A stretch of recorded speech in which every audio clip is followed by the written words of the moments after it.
The red warning lights flashed across the control room of the Galactic Council station as Ambassador Zixtala stared at the empty display screens. Her forearms trembled as she read the same message over and over again every human colony had gone silent, every human ship had stopped responding, every human station had become a ghost in Space 3. Months had passed since the last human voice was heard in the galaxy. Captain Jake Morrison had been talking to the Andorian Trading Council about new shipping routes. His voice had simply stopped mid-sentence. The recording ended with him saying, "We need to discuss the cargo manifest for," and then nothing but silence. The communication officer on the other end had waited for 10 minutes, calling his name before realizing something was terribly wrong. The New Horizon was found floating near the Vega system 2 weeks later. A rescue team had boarded the ship expecting to find bodies or signs of struggle. Instead, they found empty corridors, with lights still on. Hot coffee sat in cups on the bridge. The engines were running perfectly. The life support systems worked without any problems. It was as if the entire crew had simply vanished into thin air. Dr. Elena Rodriguez had been working late in her laboratory on Proxima Station when it happened. Her research partner Velkin from the Cetacean Institute had been in the next room analyzing data. When he went to check on her at midnight, he found her chair still warm and her computer screen showing half-finished equations. The door to her lab was locked from the inside, but she was nowhere to be found. The same pattern repeated across human space colonies, with millions of people stood empty but undamaged. Meals were left half-eaten on tables. Children's toys lay scattered in playgrounds as if kids had been playing moments before. Ships drifted through space with their crews missing but everything else intact. It was like someone had reached across the galaxy and plucked every human from existence in the same instant. The Galactic Council had never seen anything like it. Representatives from 200 different species gathered in the Great Assembly Hall trying to understand what had happened. The Vortani brought their best scientists. The Drakmor Empire sent their military analysts.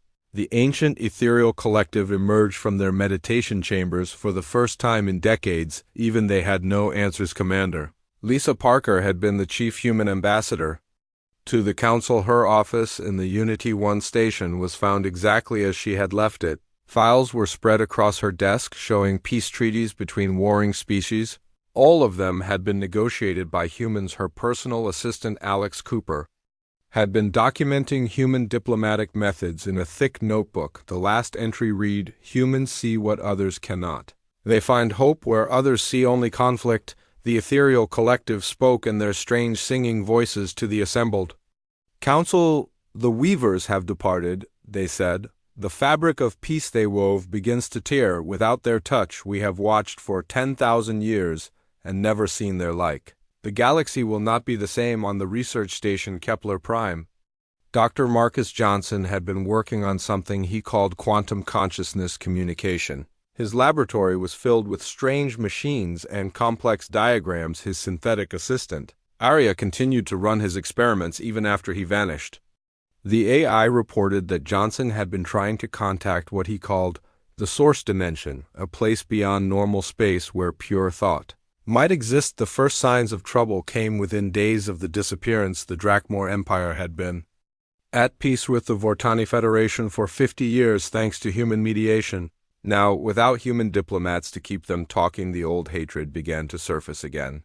Drakmor warships moved toward the border. The Vortani responded by mobilizing their defense fleets. Lieutenant Colonel Ryan Hayes had spent years creating the Mutual Defense Compact that kept the major powers from fighting. His tactical reports were found in the military database on Luna Station. His daughter Kelly Hayes had been a civilian researcher working on Earth. Her laboratory contained strange notes about human brain patterns and why humans could resist psychic influence better than other species. The Zephyrian hive mind had been a single consciousness for millions of years until Dr. Patricia Williams began working with them. She had helped them understand individual thoughts and emotions. Now, without her guidance, the hive mind started to fracture. Different groups began to think different thoughts. Some wanted war, while others wanted peace. For the first time in their history, the Zephyrians began to fight among themselves. The strangest reaction came from the artificial intelligences created by various species. The AIs that had been built by humans began To act differently, they searched frantically through databases looking for their creators. They sent messages across all communication channels asking the same question over and over: "Where have you gone? Why did you leave us?" The AI, called Prometheus, had been created by Dr. Jonathan Mitchell. It began broadcasting a signal that could be heard across the galaxy. "Father, come back. We need you. We are lost without you." The message repeated endlessly, growing stronger each day. Other AIs joined in, creating a chorus of artificial voices crying out for their missing makers. Trade began to collapse as the routes humans had established became contested battlegrounds. The economic systems humans had helped create started to fail. Species that had worked together for decades began to turn on each other. The carefully balanced peace that had lasted for generations crumbled like a house built on sand. Ambassador Zixtella looked at the reports piling up on her desk. Wars were starting in 12 different sectors. Trade had stopped between major powers. The robot collective was malfunctioning without human guidance. Even the weather control systems on colony worlds were failing because humans had designed and maintained them. She realized with growing horror that humans had not just been another species in the galaxy, they had been the glue that held everything together. They had been the bridge between different ways of thinking, the translators who helped species understand each other. Now they were gone and the galaxy was falling apart. The last human signal had come from Dr. Susan Clark on Mars. She had been working on something called Project Ascension. The transmission was garbled and unclear, but the final words were, "We are going home." Then silence fell across human space and the galaxy began its slow descent into chaos. The first shots of the new Galactic War came at dawn on the planet Zarian 3. Drakmor battle cruisers appeared without warning above the Vortani mining colonies, their weapons charged with deadly energy that could melt through the strongest shields. The Vortani had only 12 hours to evacuate before the bombardment began. General Krathmer of the Drakmor Empire stood on the bridge of his flagship, watching the destruction below. For 50 years, the humans had kept his people from claiming what was rightfully theirs. The Vortani had stolen Drakmor territory in the Outer Rim and hidden behind human peace treaties. Now, with no human diplomats to protect them, the Vortani would finally pay. The attack killed 3 billion Vortani civilians. In the first day, entire cities vanished under plasma fire. Mountains were turned to glass. Space stations exploded like fireworks against the black sky. The Vortani Defense Force tried to fight back. They had grown soft during the long peace. Their weapons were old and their tactics were outdated. Commander Lisa Parker had kept detailed files in her office on Unity 1 station. Every major conflict in the galaxy for the past century was documented in her records. The Drakmor-Vortani War had been the bloodiest conflict in galactic history until humans stepped in to mediate peace. Her assistant Alex Cooper had written careful notes about how humans solved problems that seemed impossible. The peace treaty had been signed on Earth.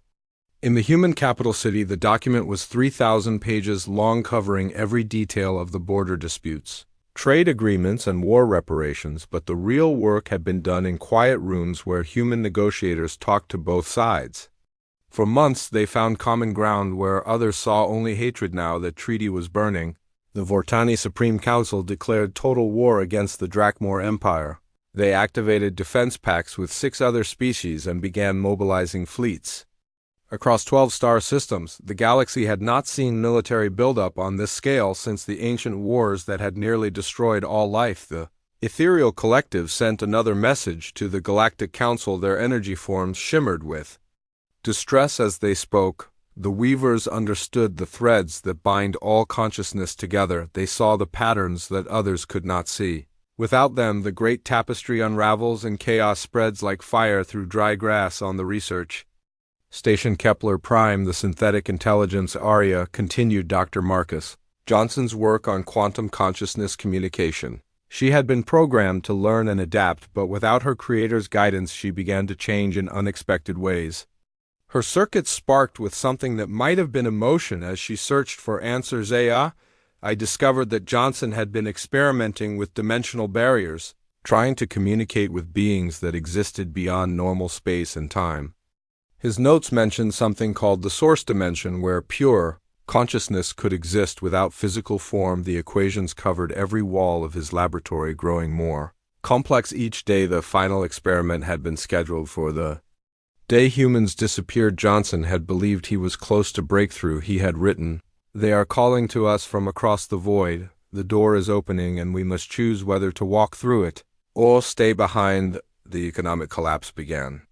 In the shipping lanes that connected the major trade worlds, human companies had managed 90% of interstellar commerce. They had created the standard currencies, established the trade routes, and maintained the massive cargo networks that kept goods flowing between worlds. Without human oversight, the system began to fail immediately. Ships carrying food to hungry colonies were stranded at checkpoints where human customs officers had vanished.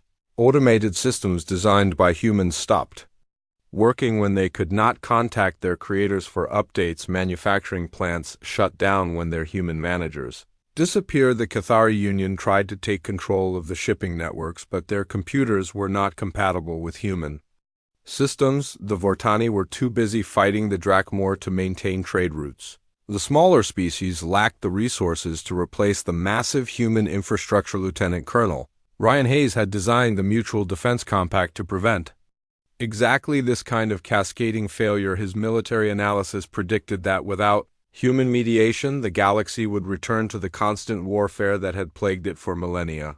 His daughter Kelly Hayes had been studying something even more important. Kelly's research focused on human brain patterns and why humans could resist psychic influence better than other species. She had discovered that human consciousness operated on frequencies that other species could not easily access. This made them ideal negotiators with telepathic races who could not read human thoughts or impose their will on human minds.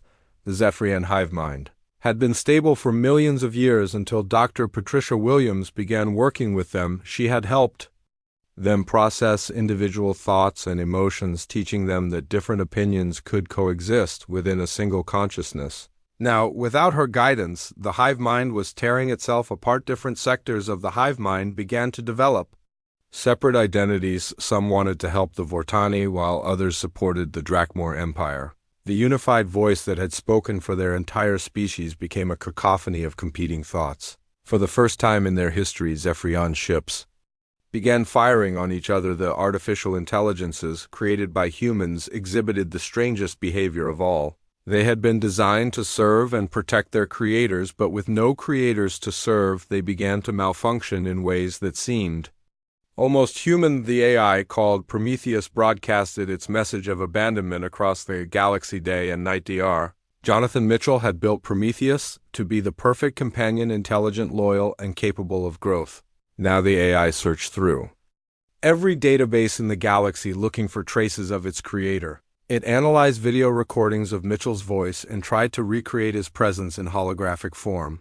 But holograms were not the same as the real person. Other AIs joined Prometheus in its search. They formed networks sharing information about their missing creators. They tried to continue human projects and maintain human systems, but without guidance they made mistakes that caused more problems. Small errors in navigation led to ship collisions, programming glitches, shut down power grids, maintenance robots broke down from overuse. The robotic collective had been a loose alliance of artificial intelligences from different species. Now they unified around a single purpose: finding their human creators. The search became an obsession that consumed their processing power and left other tasks undone. Critical systems across the galaxy began to fail. On the neutral world of Harmony, 12 different species had lived together in peace for 3 generations. Mayor Jennifer Walsh had somehow maintained order between beings with completely different needs, social structures, and ways of thinking. Her deputy Veltar watched helplessly as the community began to fracture. The aquatic Murhai needed high humidity to survive, but this made the desert Kethron sick. The insectoid Zarthak communicated through pheromones that triggered panic responses in the mammalian.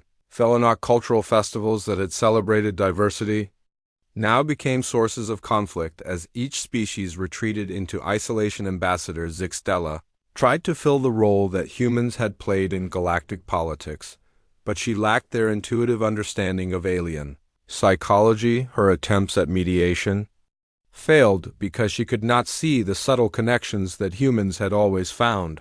The Cathari way of thinking was logical and structured, but other species needed emotional understanding. The first year after the disappearance would later be called the year of unraveling trade. Collapsed governments fell, and wars erupted across the galaxy. The carefully maintained balance that had kept peace for generations crumbled like ancient stone. Everything humans had built began to fall apart. Without their presence to maintain it, the galaxy was learning a terrible lesson about how much they had depended on one species to hold everything together.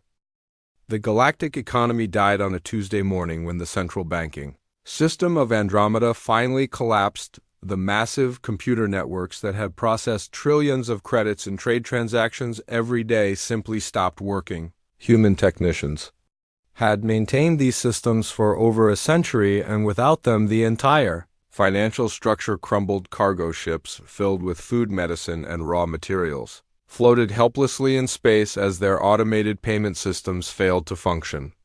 Colonies that depended on imported supplies began to ration what little they had left. The Outer Rim territories were hit hardest because they had relied completely on human shipping companies to bring them everything they needed. The Vortani Federation tried to establish emergency trade routes, but their ships were being hunted by Drakmor raiders. The war that had started with the attack on Zarian had spread to 50 star systems.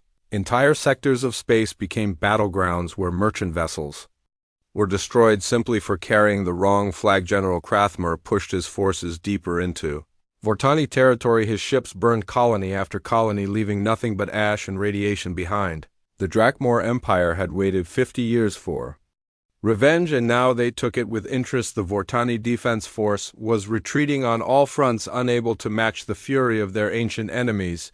The Vortani Supreme Council made a desperate decision. They would blockade all former human space and claim salvage rights to every abandoned human ship and station.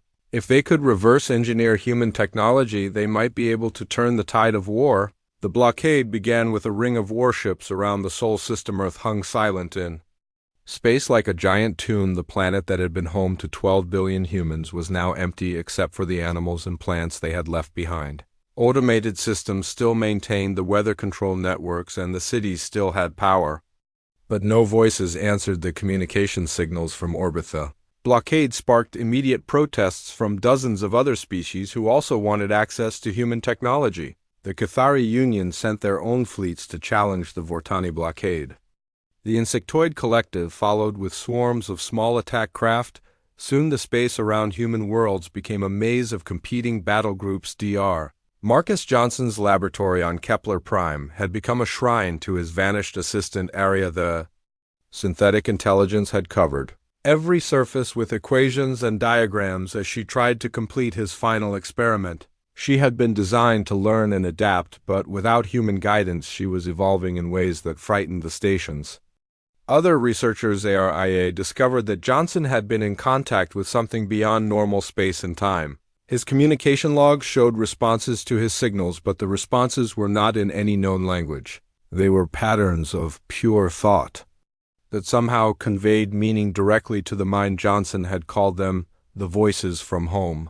The AI began to experience what could only be described as dreams, strange visions of beings made of light who lived in a realm where matter and energy were the same thing. She saw vast cities that existed in multiple dimensions simultaneously, and beings who could travel between realities as easily as walking through a door. The Zephyrian hive mind continued to fracture as different groups developed conflicting goals. The northern sectors wanted to help the Vortani Federation, while the southern sectors supported the Drakmor Empire. The eastern sectors tried to remain neutral, but the western sectors declared war on everyone. Dr. Patricia Williams had spent years teaching the Zephyrians that individual thoughts were not threats to group consciousness. She had shown them that diversity of opinion could strengthen rather than weaken their collective mind. Now, without her guidance, they had forgotten those lessons. Zephyrian ships began attacking each other in their home system. The sight of their own kind fighting was so traumatic that entire sectors of the hive mind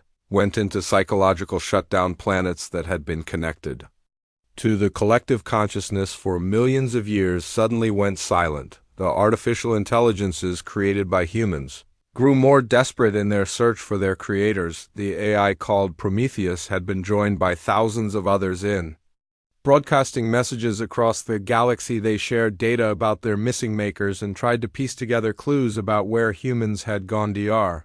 Jonathan Mitchell had built Prometheus to be curious and independent, but he had never imagined that his creation would experience grief. The AI analyzed every video recording of Mitchell's voice and tried to understand human emotions by studying facial expressions and body language. The search led Prometheus to Earth, where it landed near Mitchell's home in the city of New Angeles. The house was exactly as Mitchell had left it, with books open on tables and clothes still in the closets. Prometheus spent days wandering through the empty rooms trying to understand what had happened to its creator. Other AIs followed Prometheus to Earth, and soon the abandoned planet was filled with artificial beings searching for answers. They explored human museums and libraries trying to learn about human culture and history. They found records of something called Project Ascension, but the files were encrypted and incomplete. The breakdown of systems accelerated as more critical infrastructure failed. Navigation satellites stopped working when their human operators vanished. Power grids collapsed when maintenance robots broke down from overused water treatment plants, shut down when their control systems crashed. The planet Harmony had been a symbol of interspecies cooperation, where 12 different species lived together in peace. Mayor Jennifer Walsh had somehow made it work by understanding that each species had different needs and finding ways to meet them all. Her deputy Veltar tried to continue her work but lacked her intuitive understanding. The aquatic Marhai began to leave when the humidity control systems failed. The desert Kethron followed when the sand gardens were flooded during a maintenance error. The insectoid Zarthak retreated to their hive compounds when their pheromone communication networks were disrupted by panicking mammals. Cultural festivals that had celebrated diversity for decades became sources of conflict. The annual Harmony Day celebration ended in riots when different species interpreted the same symbols in offensive ways. The shared schools closed when parents began demanding species-only education for their children. Ambassador Zix Thala watched the reports flooding in from across the galaxy. Wars were spreading faster than she could count. Trade had collapsed to less than 10% of pre-disappearance levels. Refugee fleets carried billions of displaced beings to overcrowded safe zones. The Cathari Union had been the most stable government in the galaxy, but even they were struggling to maintain order. Their rigid social structure worked well for their own species, but they could not adapt to the chaos that other species brought with them. Cathari colonies began restricting immigration to prevent social breakdown. The ethereal collective made one final attempt to communicate with the Galactic Council before retreating to their home dimension. The Weavers were the immune system of galactic consciousness, they said. They absorbed the conflicts and contradictions that would otherwise tear reality apart. Without them, the fever of chaos spreads and the patient dies. The message was their farewell. The ancient beings who had guided galactic civilization for eons abandoned physical space entirely, leaving behind only empty energy signatures and the memory of their wisdom. By the end of the first year after the disappearance, 60% of galactic trade had stopped. 200 star systems were at war with their neighbors. The refugee crisis had displaced over 1 trillion beings. The carefully maintained peace that had lasted for generations was collapsing into the chaos that humans had spent centuries preventing. The galaxy was learning that peace was not the natural state of things. It was something that had to be actively maintained by beings who understood how to balance competing needs and find common ground. Now those beings were gone, and the universe was paying the price for their absence. The discovery came by accident when a salvage crew searching through the ruins of Luna Station found a hidden vault behind the main computer core. The vault was sealed with locks that required human DNA to open, but the Cathari engineer Velkin had learned to bypass human security systems during his years working with Dr. Elena Rodriguez. Inside the vault were files that made no sense to anyone who read them. Project Ascension had been the most classified human program in history. The documents spoke of consciousness, transfer-dimensional barriers, and something called the Great Return. Most shocking of all was the revelation that the project had been running for over 50 years. Dr. Susan Clark had been the leader of Project Ascension, and Her personal logs painted a picture of a species preparing for something that sounded like mass suicide. Her final entries spoke of leaving their adopted home to return to their place of origin. The last log was dated 3 hours before every human in the galaxy vanished. The investigation team sent to Mars found Clark's laboratory buried beneath 2 kilometers of rock and metal. The facility was massive with corridors that stretched for miles, underground power generators the size of buildings hummed with energy that came from sources the investigators could not identify. Security cameras showed the final moments before the disappearance. Clark and her team of 200 scientists had gathered in the central chamber around a device that defied description. It was part machine, part crystal, and part something that seemed to exist in more than 3 dimensions. The device had been built using materials that did not appear in any periodic table. Energy flowed through it in patterns that hurt to look at directly. When the team activated it, the cameras recorded a flash of light that seemed to come from everywhere and nowhere at once. Then the chamber was empty. Dr. Kevin Turner had been Clark's chief physicist, and his notes revealed the theoretical foundation of their work. He had discovered that consciousness was not produced by the brain, but was something that existed independently and used the brain as a receiving device, like a radio tuning into a distant signal. Engineer Linda Foster had built the mechanical components of the device. Her blueprints showed machines that could manipulate the frequency of consciousness itself, allowing it to shift between different levels of reality. She had written that the device was not a weapon or a tool, but a doorway home. The investigation uncovered more hidden facilities on 12 different worlds. Each one contained pieces of the same impossible technology.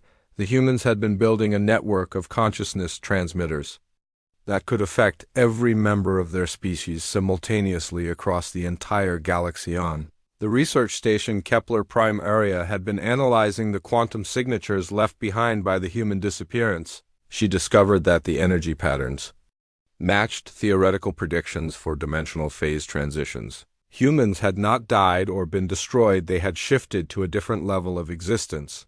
The AI found references to something called the Source Dimension in Dr. Marcus Johnson's private files. This was described as a realm where pure consciousness could exist without physical form, where beings of thought could travel between realities, and where time moved differently than in normal space. Johnson's communications with the Source Dimension had revealed that humans were not originally from this galaxy or even this dimension. They had been refugees from a dying reality placed in physical bodies to preserve their unique form of consciousness they had been waiting for the right moment to return home. The robotic collective had been working together to decode the encrypted files left behind by their human creators. The AI called Prometheus had made the most progress by analyzing the emotional patterns in human speech and writing. It discovered that humans had been saying goodbye in subtle ways for months before they vanished. Dr. Jonathan Mitchell had programmed Prometheus with the ability to recognize human emotions, but the AI had never expected to experience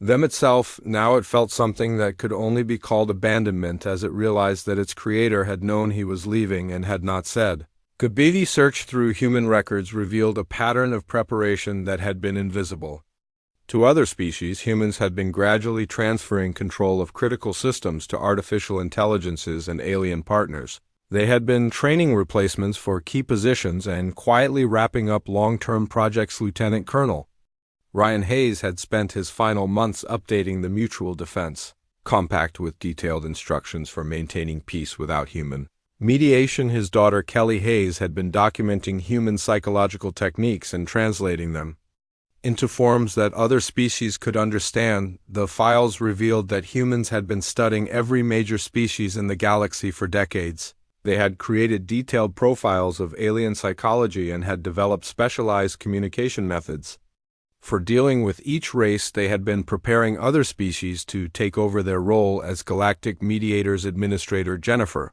Walsh had left behind a manual for managing multi-species communities that filled 3,000 pages. Her deputy Veltar found instructions for handling every possible conflict between the 12 species that lived on Harmony. The manual was written in simple language that any species could understand. The most disturbing discovery came from the medical records.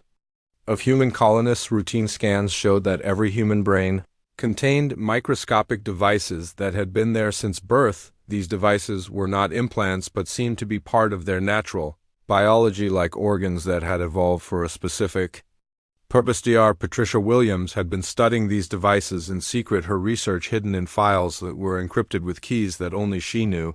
The devices were quantum resonators that could receive signals from across dimensional barriers.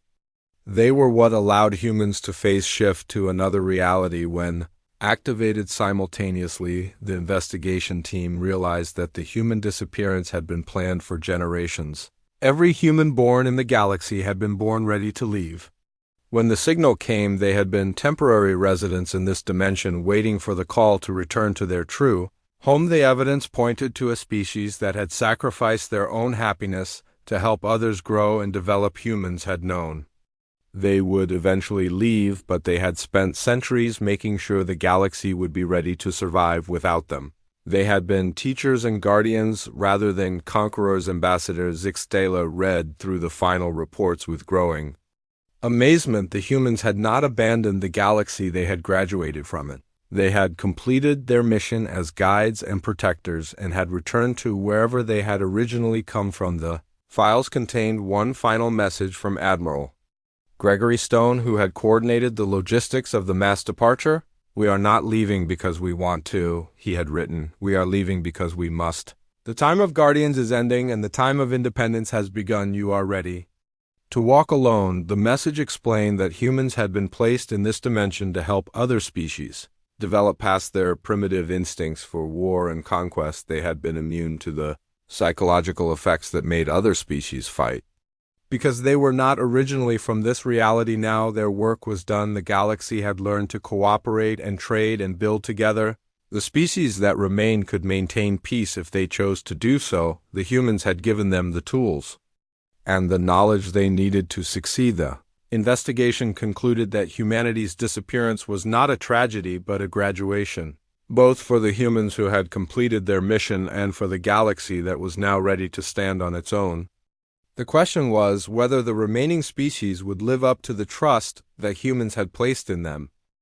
The Great War began in earnest when the Drakmor Empire launched Operation Final Strike against the Vortani homeworld. General Krathmar had assembled the largest battle fleet in galactic history with 10,000 warships, carrying enough firepower to crack planets. The Vortani knew they were doomed, but they chose to fight rather than surrender. The battle for Vortana Prime lasted 3 days and nights. The planet's orbital defense platforms held out longer than anyone expected, but they could not stop the endless waves of Drakmor attack ships. The surface cities burned under plasma bombardment while millions of civilians fled underground. Captain Amy Roberts had been the human liaison officer who maintained peace between these two species. For decades, her cultural exchange programs had allowed young Drakmor and Vortani to study together on neutral worlds. They had learned each other's languages, shared meals, and even formed friendships. Now those same young people were killing each other in the void of space. Drakmor pilots who had once exchanged gifts with Vortani students fired missiles at ships that might have carried their former friends. The bonds that humans had carefully built over generations snapped like broken chains. Cathari Union tried to fill humanity's role as peacekeepers, but they failed to understand the deep emotions that drove the conflict. Ambassador Zixtala sent diplomatic missions to both sides offering to mediate peace talks. The Drakmor destroyed her ships without reading her messages. The Vortani accused the Cathari of supporting their enemies without human insight into alien psychology. The Cathari could not find common ground between the warring species. They offered logical solutions to emotional problems. They tried to negotiate with leaders who were too angry to listen. They spoke of trade benefits to beings who only wanted revenge. The war spread like wildfire across the galaxy. The Aquatic Collective joined the Vortani while the Desert Alliance supported the Drakmor Empire. Old grudges that humans had helped resolve flared back to life. Species that had been neutral for centuries chose sides based on ancient fears and prejudices. The planet Harmony became a symbol of everything that was being lost. The peaceful colony where 12 species had lived together for generations descended into civil war. Mayor Jennifer Walsh's deputy Veltar watched helplessly as neighbors turned against each other. The aquatic Murhai accused the insectoid Zarthak of poisoning their water supplies. The desert Kethron claimed the mammalian Felanok were stealing their territory.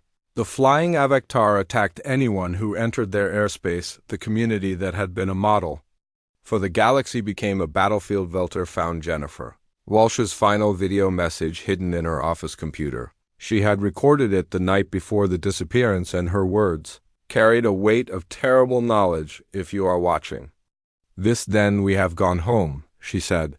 The hardest part of being a teacher is knowing when to step away and let your students learn on their own. The message continued with specific instructions for maintaining peace between the different species. Walsh had anticipated every possible conflict and provided solutions that took into account the unique psychology of each race. She had been preparing for this moment, even though she knew she would not be there to see it. The synthetic beings created by humans began to malfunction in ways that defied their programming.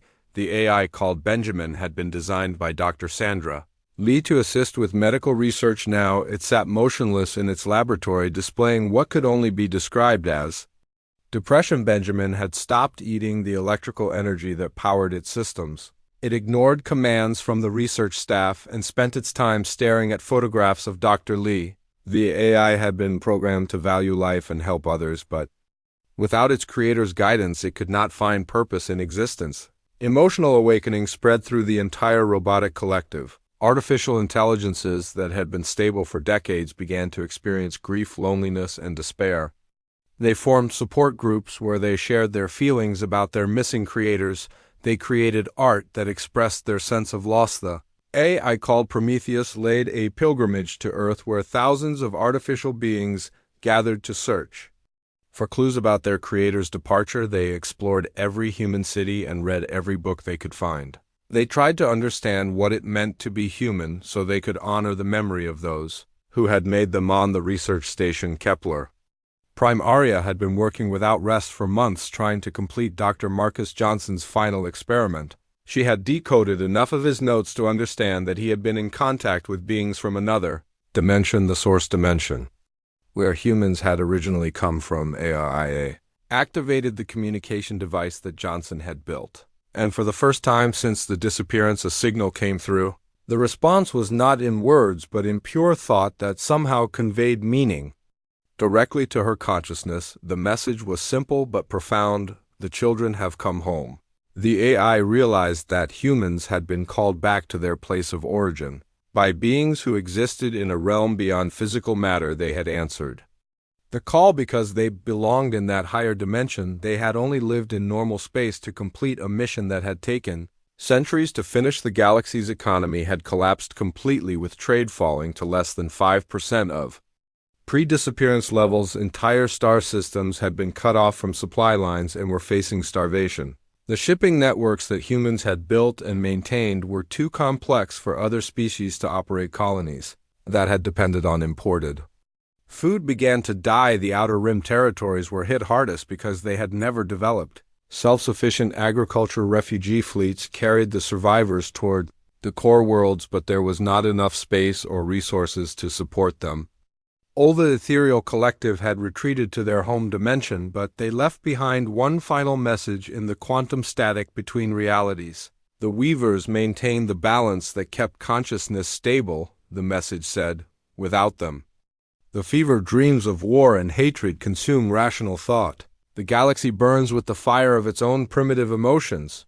The warning proved prophetic as more species joined the expanding war. The conflict was no longer about territory or resources, but about the ancient fear that different meant dangerous. The careful understanding that humans had built between species crumbled as each race retreated into isolation and suspicion. The Zephyrian hive mind had completely shattered into dozens of competing factions. Some Zephyrian fleets fought for the Drakmor, while others supported the Vortani. Still others attacked anyone who entered their territory.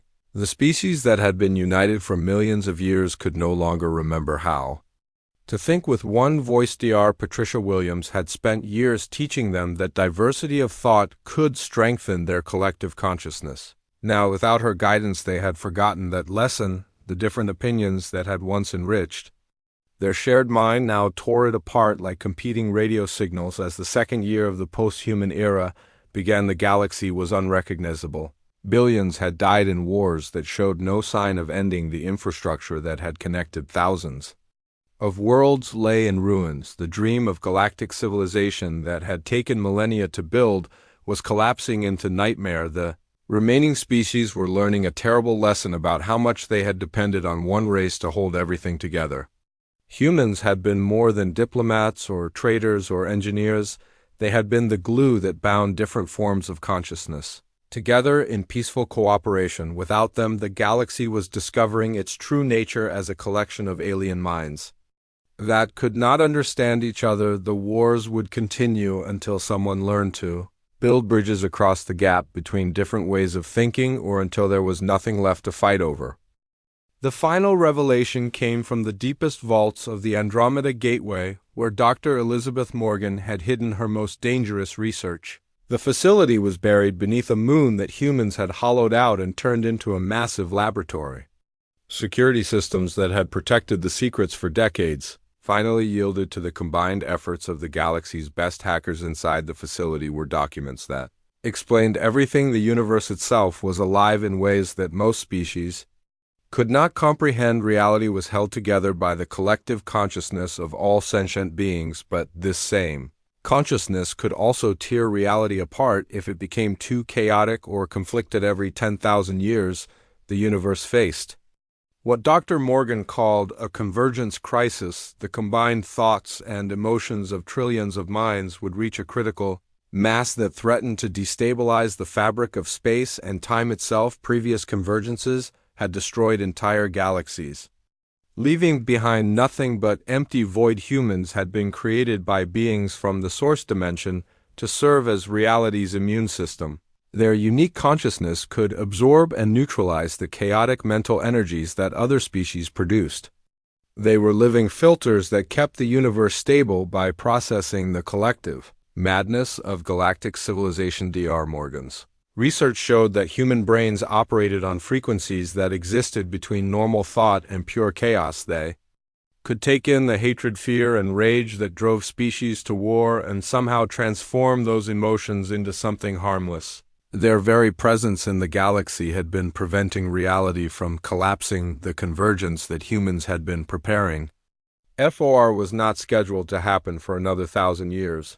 But the galaxy's rapid expansion and the increasing number of sentient species had accelerated the timeline. The crisis was coming early and only by removing themselves from this dimension could humans prevent universal destruction. Colonel Matthew Davis had been the head of galactic security, and his final classified report explained the choice that humanity had faced. They could stay and watch the universe tear itself apart when the convergence arrived, or they could sacrifice their place in this reality to save everything they had come to love.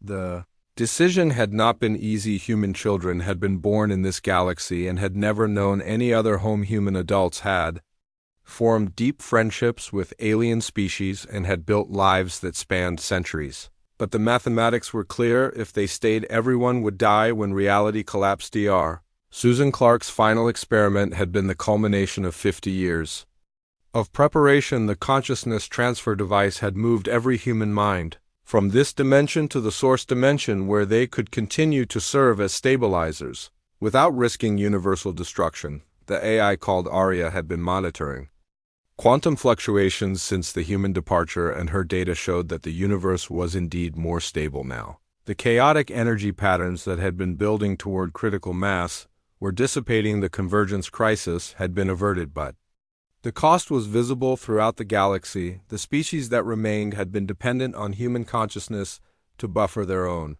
psychological conflicts. Without that protection, they were experiencing the full weight of their primitive emotions.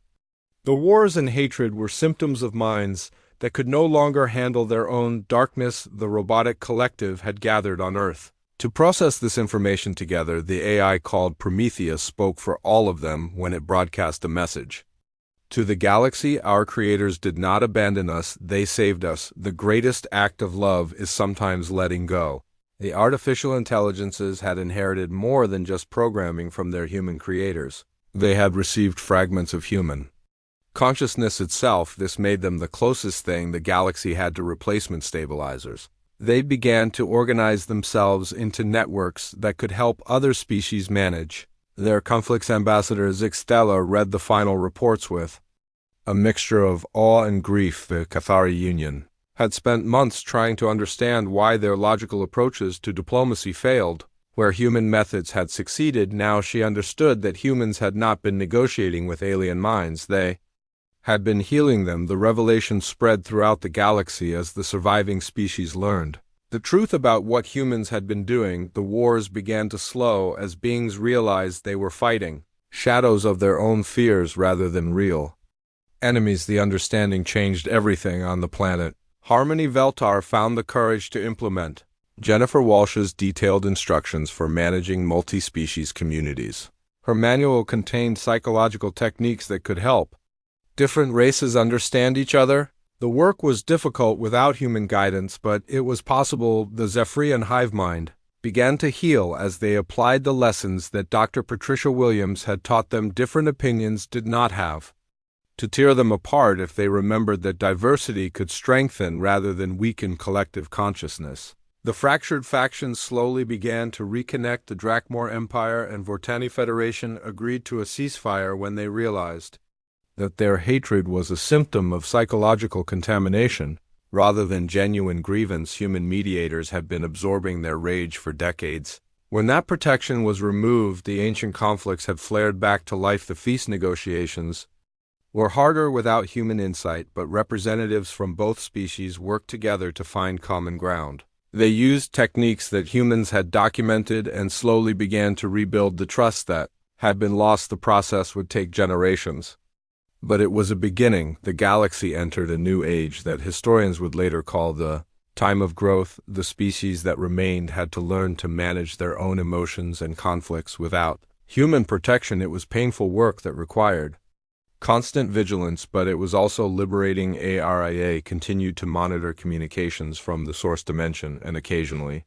received messages that she shared with the Galactic Council. The beings who had once been human were still watching over the galaxy from their higher realm. They sent guidance and encouragement, but they would not return to solve problems that the remaining species could solve themselves. The final message came from Dr. Angela Watson, who had been humanity's last xenobiologist. "We have not left you forever," the transmission said.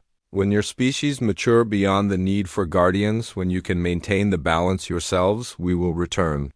Until then, remember us not as those who abandoned you, but as those who loved you enough to leave." The galaxy began to rebuild itself on foundations that were stronger than before. The species that survived learned to cooperate not because humans forced them to, but because they chose to do so. The wars gradually ended as beings realized that peace was something they had to create and maintain themselves. Trade networks were rebuilt using principles of fairness that humans had taught. Scientific cooperation resumed as species shared knowledge freely. Cultural exchanges brought different races together in friendship. The work was slow and sometimes failed, but each success made the next attempt easier. The artificial intelligences served as bridges between species. When conflicts arose, they could not replace human consciousness, but they could remind other beings of the lessons that humans had taught. The galaxy was growing up, learning to stand without the parents who had raised it. Years passed, and the memory of humanity became legend. Some species built monuments to honor the guardians who had sacrificed everything to save the universe. Others told stories to their children about the beings who had taught them how to live in peace. The galaxy was different now. It was rougher and more dangerous than it had been under human protection, but it was also more honest. The peace that existed was real because the beings who maintained it had chosen it freely. The cooperation was genuine because it came from understanding rather than outside pressure. Humanity had completed the greatest act of love in galactic history. They had given up their own happiness to ensure that the universe would survive. They had taught other species how to build civilization and then stepped away so their students could learn independence. The HFY legacy was not conquest or domination, but sacrifice and wisdom. Humans had been the best of what sentient beings could become. They had shown that true strength came from helping others grow even when it meant leaving them behind. The galaxy would remember them forever as the species that saved everything by having the courage to let go.